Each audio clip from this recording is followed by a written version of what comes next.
VK news, राष्ट्र के नाम। नमस्कार, मैं बहराज और आप देख रहे हैं वीके न्यूज। पहले आतंकवाद, फिर जबरन धर्मांतरण, मजहब के नाम पर मासूम की हत्या और अब लव जिहाद। इस तरह के अपराधों को अंजाम देने वाले हैवान अपने आप को अल्लाह का बंदा कहते हैं, लेकिन हकीकत तो यह है कि ऐसे लोगों को बनाने वाला अल्लाह भी अब खून के आंसू रोता होगा। वो पछताता होगा कि आखिर ऐसे दरिंदों को उसने क्यों बनाया, और बनाया तो हिंदुस्तान में और यहाँ की जनता के बीच में क्यों भेज दिया, जो उन्हीं का नाम लेकर समाज में दहशत फैलाते हैं, दरिंदगी भरी वारदातों को अंजाम देते हैं।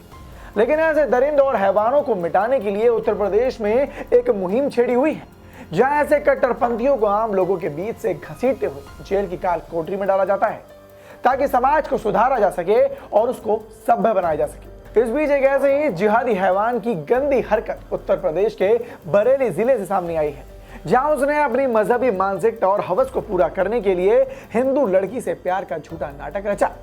यह आरोपी गुलजार अहमद है, जिस पर आरोप है कि उसने शादीशुदा होते हुए भी दूसरे समुदाय की युवती यानी कि एक हिंदू लड़की से शादी का झांसा देकर दुष्कर्म किया।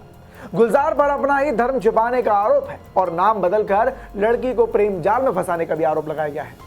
पीड़िता का तो यह भी कहना है कि पोल खुल जाने पर गुलजार ने उसके बनाए गए अश्लील वीडियो के नाम पर उसे लंबे समय तक ब्लैकमेल किया और उसका शोषण किया। लड़की को तो यह भी आरोप है कि पहले गुलजार अहमद उसकी बहन के संपर्क में था। आरोप यह भी है कि गुलजार पीड़िता से राज चौधरी के नाम से मिला था। धीरे धीरे उसकी जान पहचान बढ़ी, जिसके बाद 2 जनवरी 2018 को गुलजार ने पीड़िता को जन्मदिन मनाने के बहाने एक रेस्टोरेंट में बुलाया और फिर बहाने से उसे एक दोस्त सुरेश के घर पर ले गया। यहाँ पर बियर पिलाई और फिर उसके बाद दुष्कर्म किया।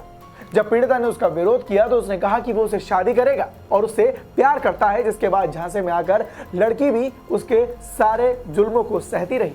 कुछ दिन बाद गुलजार उसे घर से भगा ले गया और इसके बाद गुलजार की मदद उसके दोस्त संजीव ने की। गुलजार पीड़िता को लेकर रुद्रपुर, मेरठ और दिल्ली और गुड़गांव ना जाने कहां गया और इस बीच हर जगह पर उसके साथ बलात्कार किया। लेकिन उस समय लड़की को यह समझ नहीं आया था कि जो भी उसके साथ हो रहा है वो प्यार नहीं बल्कि बलात्कार है। उसे क्या पता था कि जिससे वो प्यार करती है, जिसके लिए वो सब कुछ छोड़ के आई है, वो उसका सिर्फ इस्तेमाल कर रहा है। लेकिन वहीं कुछ दिन बाद पीड़िता को गुलजार के विवाहित होने की जानकारी मिली तो गुलजार ने कहा कि वो अपनी पुरानी बीवी को तलाक देकर उससे शादी करेगा। थोड़े समय बाद जब उसे पता चला कि वो हिंदू नहीं बल्कि मुस्लिम है, तो फिर वो नाराज हो गई, जिसके बाद गुलजार ने उसकी अश्लील फोटो और अश्लील वीडियो के वायरल करने के बहाने उसे ब्लैकमेल करना शुरू कर दिया।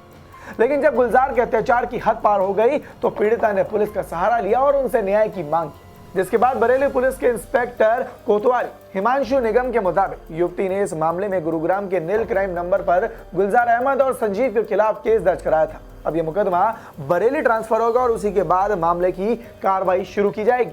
मामले की जांच चल रही है और जो भी दोषी पाया जाएगा उसके खिलाफ नियम अनुसार और साथ ही सख्ती के साथ कार्रवाई की जाएगी।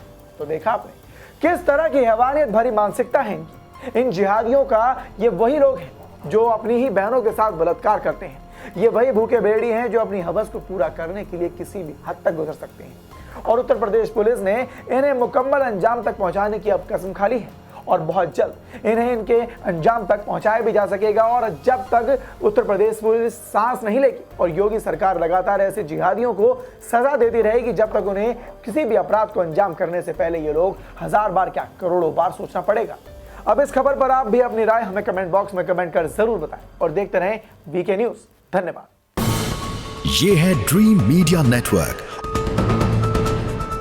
और आप देख रहे हैं देश का पहला 24/7 digital news channel VK news, राष्ट्र के नाम।